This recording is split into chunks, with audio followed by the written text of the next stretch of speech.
Greetings, I'm Rob Chappers. And I'm Deaf.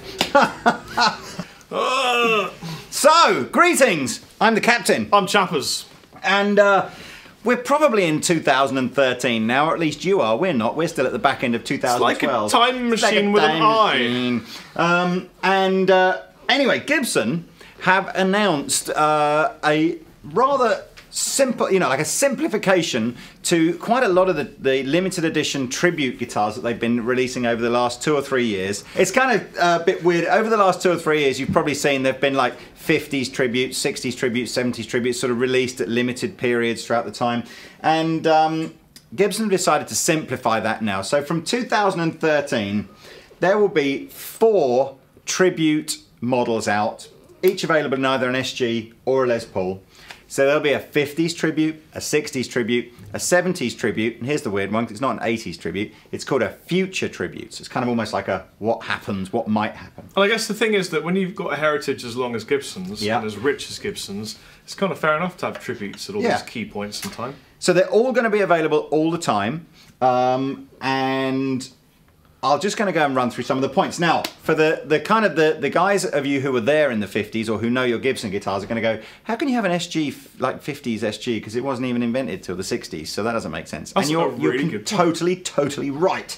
So really, this is what an SG might have been like if it had been invented. If it had been in the 50s. So it's basically a regular SG kind of body shape, but with a pair of P90s, which are kind of, I suppose, would have been more common in the 50s than a humbucker would have been.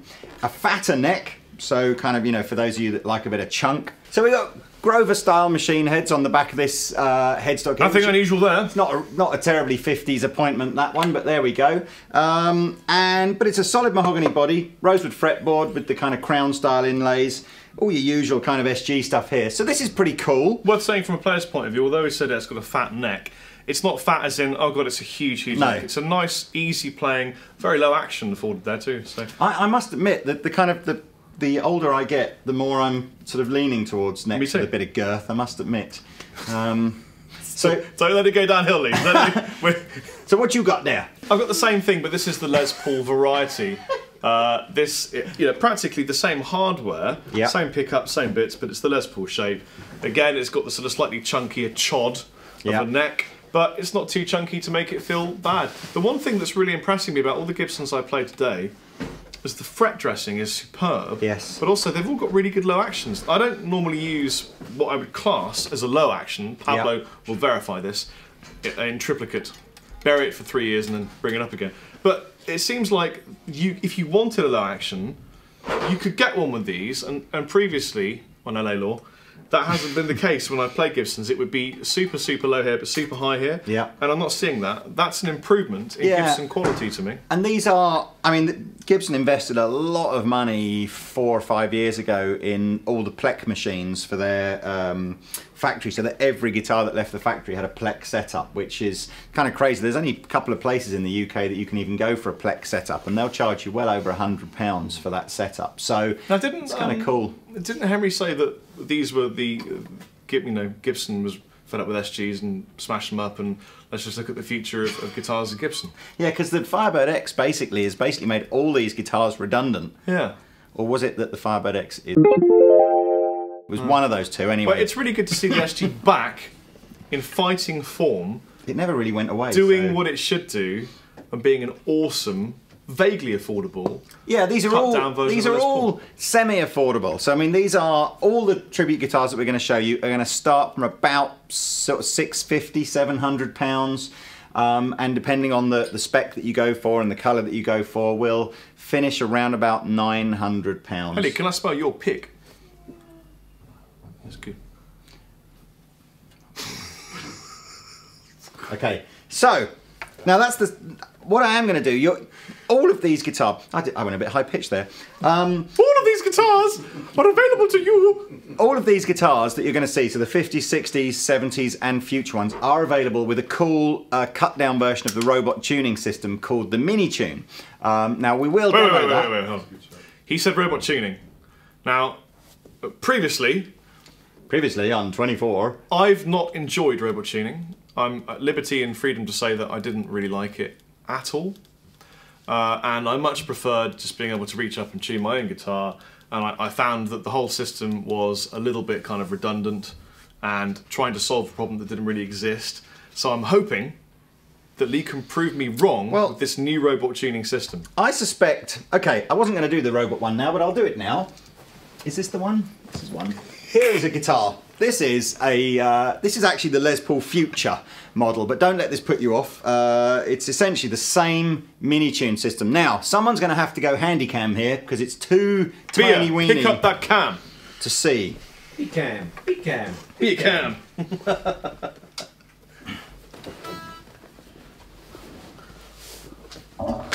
What's he doing? He's hiding his. Hi guys. He's hiding his. Something bad's going to happen. I know it. No, is. nothing bad's going to happen. Badger's going to jump out. Okay, so I've got here one of the new Les Paul tributes with the mini tune system. Now, come closer. So the only difference you're going to see between a guitar with and without the mini tune system is the mini tune ones just have this little kind of black, kind of looks like a little tuner right in the middle here. There's no wires or anything in the back of the guitar, no funky way of charging it up through the guitar input socket. It has a battery, little kind of battery like this, lithium battery, which you actually charge up independently, so this just stays on the back of the guitar. If you leave that out, can I still just tune the guitar as normal? Yeah. Okay. Yeah. They reckon fully charged, one of these will do about 100 tunings on a guitar, so there's plenty of... is it 100 or 1,000? 100 I think it is, isn't it? We'll find out later. So... yeah, we'll do 100 tunings. So basically, let's just not tune this guitar. Are we close enough to use camera mic just for that, or do you want to actually hear it? That's fine. So I'll just mess it around a bit, and you can probably hear actually the tuners sound a little bit like the gear windings. So I'm out of tune. So here's my nice chord, bit of lead for you. Oh, Les Dawson-tastic. I might sell that. Slush. I might sell it. So I'm used to having a headstock tuner, so it's fine to have it all down at the end here. And I guess I turn it on here. Yep. Okay, so the default is that it's just going to go to an E concert E tuning. So strum all 6 strings. Okay. And it does say the first. Right, Ooh. What should happen now is that some of the strings will light up a different colour, like the E one here, which is basically saying that's not in tune. So I don't think the E and the G probably aren't in tune and the rest are. So just hit the E on its own. Okay. And give it a few seconds just to do its thing. Yeah, now hit the G on its own. Okay. Right, okay. Now when it thinks it's in tune, it turns itself off. So that's it's telling me it's in tune, but is it actually in tune? Okay. Okay, here's an E major chord.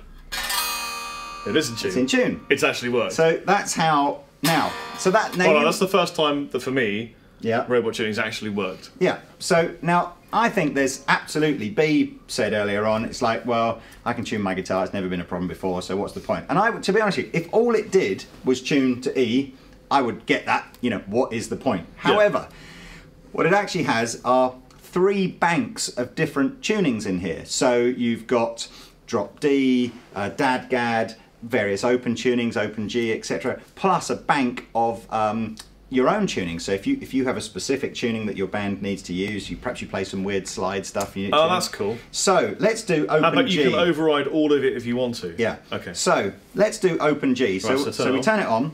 Now the first thing we have to do is we have to press it again to go into the menu mode. And what I want to be in is, you see the 3, it's going red, blue, green. Now that signifies your 3 banks of tunings. And then the left and right here go through your different ones. So I believe that, if I remember rightly, open G was green mode and G. I might be wrong here, but let's see. Now don't do anything. Oof. Don't touch anything. It does actually say, because it knew you were in E before, yeah, it makes some approximate adjustments. So now strum all 6 strings and let it do its kind of thing. Same idea as before, so let them go green, and if they don't go green, it means it just wants to say like the D and the... Oh no, here you go. That's kind of random. So now that's... There you go. So that's now... Now if you play bar chord the A and do your Keith Richards, do you want me to do your... No, is that... What's like A minor-y type chord. No. That's it. So you're basically, there's your open G tuning. Now that, so forget the whole idea of, okay, I can tune to E, big deal, most of us can tune to E. I just like the fact that you can, within, what did that take, 20 seconds maybe? Yeah. 15, 20 seconds, something like that. And coolly, without you even needing to know, you know, if I'm in, you know, if I'm trying to do an open G tuning, what does that even mean? Yeah. You can just go, there you go. So And it actually works. And it actually works. And it's not, it doesn't add the extra weight to the headstock like perhaps previous robot tuners did. It doesn't add any weight to the headstock. Doesn't have a battery pack now in the body of the guitar, so there's no cables running up the neck or anything like that. It's just, there you go. Wow, okay. Do you want to do another tuning? Yeah. You know, you're in... What did you put me in strictly fourths? Just fourths? You wanted fourths, didn't you? I want to go I need my, Alex Hutchings on it. I need my phone because I can't remember what 1/4 is. Green high E. Green high, the little squiggly E. Yeah. Okay. Here's a weird one for you. When Alex Hutchins was here from the Roland demonstrator, he has learnt to play everything where the whole guitar's tuned to fourths. So there is a mode for that. So we press it once, press it again to go into menu mode. Right, so you want, what colour? Green? Green. So, okay, so we could, just so that you remember again, if you do up and down, that's what goes through the colours. So obviously go to green, and the little squiggly E, the one on the, that's it. Oh. And press the middle button. Don't press anything. That's it. So it's kind of already tried to get as close as it can. Freaky. And then you strum all 6 strings and let it do its fine tuning. And again, just give it a second. Also having a bit of problem with that low E. It'll get there. There you go. Oh my god. And now you have fourths. It is fourths. Yeah. Let me shred on that. So before you do that, so that's the mini tune. Now you cannot, and don't forget this, you cannot retrofit this after you've bought the guitar that you like. You have to buy this on the guitar at source. The cool thing is it's available on every single one of the Tribute models, and it's going to be available on the 2013 Les Paul Studios and the 2013 Signature T series. And is it loads and loads of money? No, it adds about £100 onto the regular price of a Les Paul or an SG. So you know, what's a decent clip-on tuner? 40 quid, 50 quid, what? 40 quid? Yeah.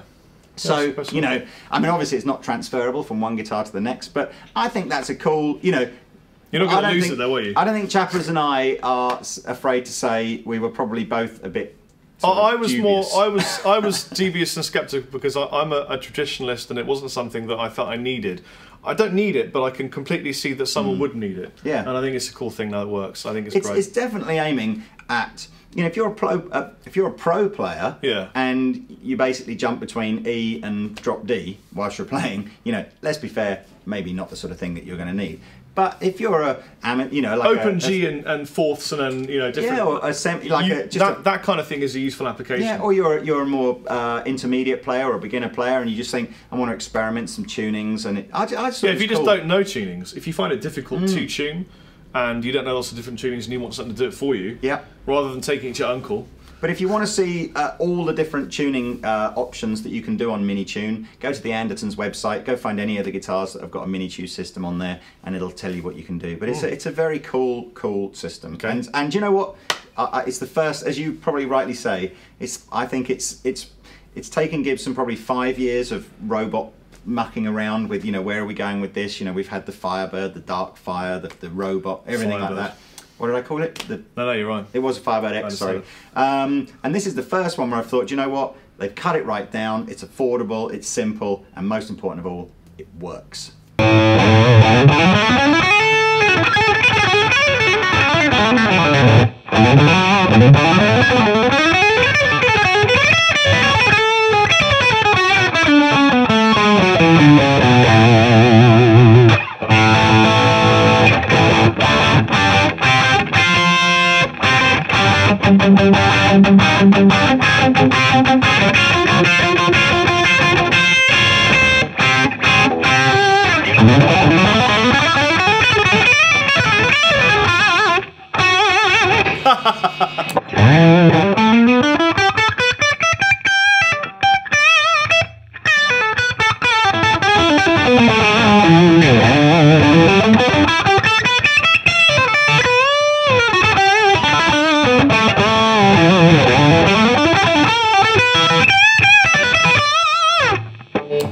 should just say also as well on the Mini Tune, it's not one of these systems where it keeps your guitar constantly in tune. So if you've played a little bit and you just think, oh, my top E string's a little flat, whatever, you just use the tuners like normal tuners, except that you'll have to get your head around this, and it must be something to do with the gearing in there or whatever, but up is down and down is up, just to confuse you. All right. So if say your top E string's a little out, you can still tune it, but down is up. Oh yeah. Of course, you're in fourths. I'm in anyway, aren't fourths, you? so the chords are... But the fourths is a really interesting tune because everything just goes straight down. It's nice. You don't have to shift. So how fast can we get back to okay, E-tuning? I'm in fourths. Yeah. So press the power button. Yeah. Press the power button again. Yeah, that goes into menu mode. I need red for You do. thing, and then so I Big want to E. go to E, so there's E. And don't press anything. And now That's strum. okay. Press the middle button, okay. Oh, sorry, press okay. middle Yeah, you're button, right. okay. Yeah. That's what I meant, don't press anything.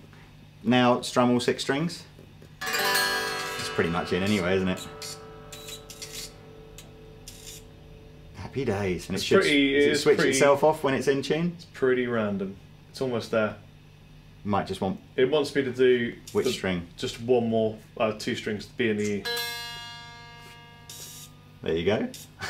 which are the 2 that it would have tuned. Do you know what? That noise, I just love the noise of a robot tune.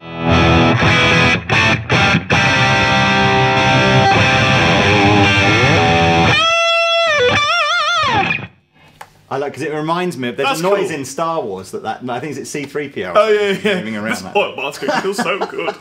So there we go, that's Mini Tune. I like that, it's a good demo. So let's move on through the Tribute series from the 50s to the 60s. 1, 2, 3,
Too shabby. Not too shabby. So, Now we're in the 60s, the swinging 60s. So, of course, the SG itself would have now existed in real life. Yay! You'll probably notice on Roberto's guitar that we have lost the P90s and we now have humbuckers. What kind of buckers are these in the 60s ones? Hum. One's the Buck Hum. They bucket. And the... burst buckers. Yeah, burst bucker 1 and burst bucker. Ooh, so we've got burst buckers. So that's the same pickups that are currently on a sort of a modern Les Paul standard. And we should have slightly slimmer necks. Yes, we have. We have a little slimmer neck, don't we? It's slimmage. The frets are bigger too. We've got... These are much bigger frets. We've still got Grover machine heads on these. Yes. Still got the same hardware. As you can see now, of course, I've got a lovely colour as well. I've got a gold top here. I think you can get the gold top on all 4 different models, but this is cool. So we've already kind of played around, I think, but let's have a listen.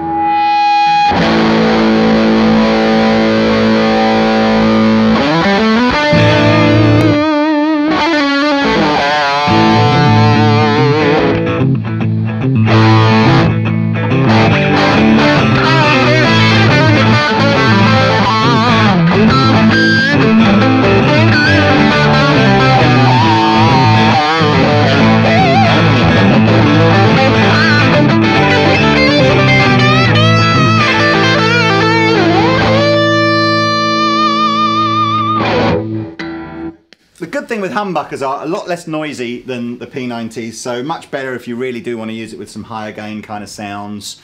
I don't really know. I mean, so I think we'll just rattle through these. It's just an SG and it's just an Les Paul, but they're great. They are good, you know. I mean, again, very sensibly priced. Always very confused why it's such a bigger neck than the body, but not neck heavy. Well, you know, obviously the big weird thing with an SG, it's a 24 fret guitar, but if you look on a Les Paul, sort of the relative positioning of where the neck comes into the body versus an SG, so the SG always feels like you're playing with you a little bit further down. So it is a different feeling guitar, but it's cool, you know. And they sound, it's weird having a sound longer kinda one, but sometimes there's a use for it. So.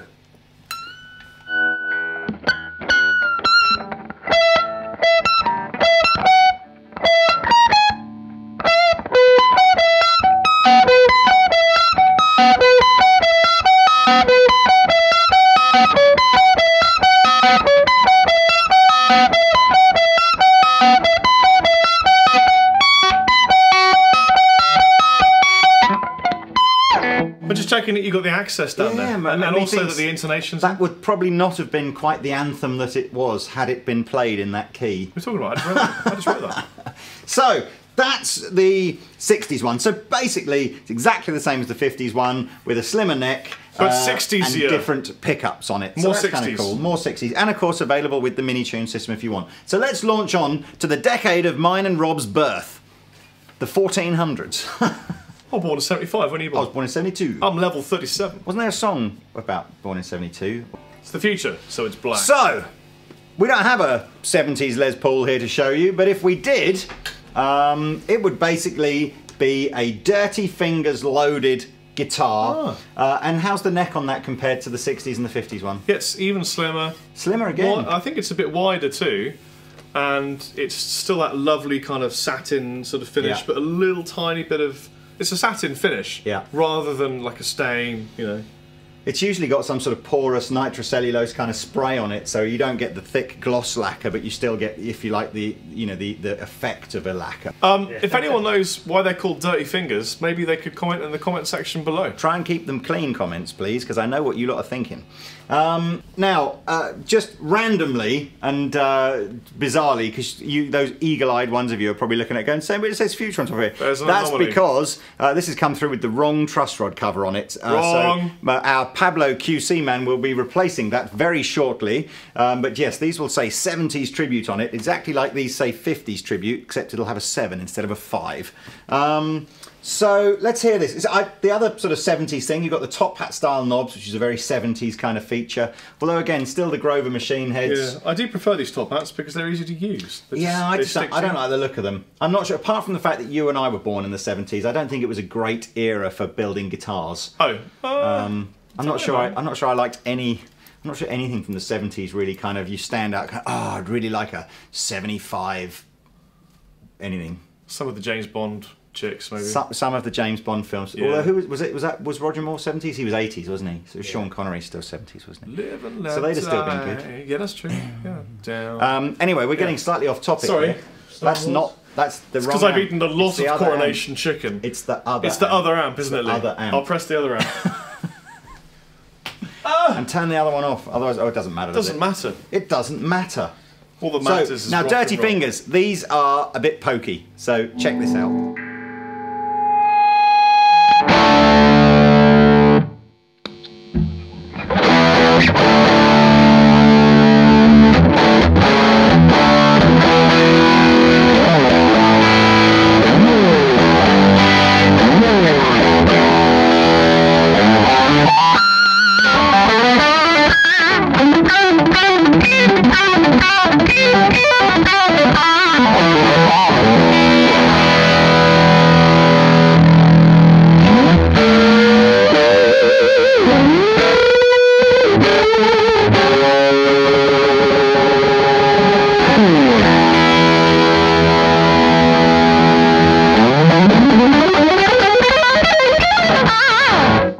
Yes, that was Dimebag. That sounds good. So, lastly, I'm going to go on to the future one, and we do have a Les Paul and an SG, I believe, don't we? From the future. From the future. So this is kind of like Marty McFly. So in the future, they'll make these. In the future, they will make these. And because you're watching this video when they've made them, in the they'll future, be in the past. That's why we've got them. And if you've got an old DeLorean and you can get to 88 miles an hour in it, you can basically go into the future or the past. And if anybody has invented time travel, I wondered if they could just appear through that door when I click my fingers, and that could be really important for the history of mankind. Then. I'll count it down with you. Okay. 3, 2, 1, time. Oh my god. So, this is the future. It's the future. Now, the main thing, now the one I've got is actually the one with the mini tune system on it that you saw. But if you bought one that wasn't a mini tune from the future, you get. Oh, yeah. We might need Rebeer Cam again for this. Or should we just walk to the camera? Let's walk to the camera. Let's not be lazy. So these are actually tuners that are ripped off, or not ripped off, but kind of invented for the Steinberger headless guitars. And I think you'd find these tuners at the other end, because obviously if it was a headless guitar it wouldn't have a head. But you'll have to look in here. Essentially what happens is I rotate, let's do this thing so you can see, as I rotate the knob on the back, the tree on the top goes up and down, and the string is actually pushed through this tree. So what's happening is as I tighten it, it's pulling the string into the headstock and therefore tuning up. Interestingly, because you're not going to get wraparound, yeah, that means there's less coiling string yep, to slacken off if you stretch, so it should give you a better tune.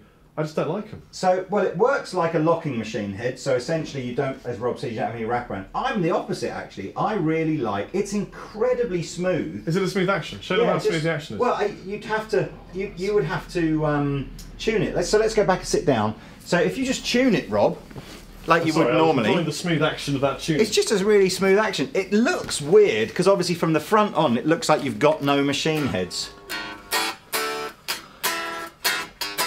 So give it a... Does it not feel like...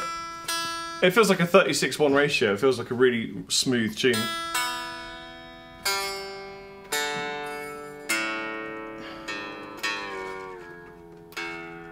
But I have to say... I'm not sure, when you talk about ratio, I'm not even sure, there are no cogs in there as such, are you? So there probably is no ratio. But it feels like if it was that... But I have to say, actually, that's the first time I've used them, so I was a bit judgmental saying I don't like them. But that felt very natural to tune a guitar that way, and a lot more natural than using pegs here. Do you know what? And Have I you tried totally... tuning it feels really nice. I mean, It just looks weird with that. I know, but I was exactly the same as you. When I first picked it up, I thought, I'm not going to like this, silly idea. And I tuned it and I went, actually, this feels like, this is how I should tune a guitar. You know what it feels like? It feels like the future. It feels like the future. So, Still waiting for my hoverboard. in addition to the sort of newly designed machine heads, we have now got rather bizarrely, and I don't know who's spec'd this up, but we now have classic 57 pickups in here. Which Well, of course, obviously because in aren't the from future, people would want classic 57s because they'd be looking back. So the future basically contains machine heads that are from the future, pickups that are from the 50s, necks that are basically slim from the 60s. Is this wood from the future? The wood, it's not actually wood, it's antimatter. But so we're not going to have trees in the future? No, we don't have trees anymore. It's a biomolecular substance of antimatter that has been found in a as opposed in to a black hole non-molecular somewhere, which would be antimatter. Has the tonal characteristics. It's been invented in the CERN Centre. Do you think there's any way we could pull this video back on track to make it work and get to the end? The good news is, despite the fact that this is made of all things that don't exist yet, it still sounds like this.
So there you go. Wait, don't let me have him, buddy.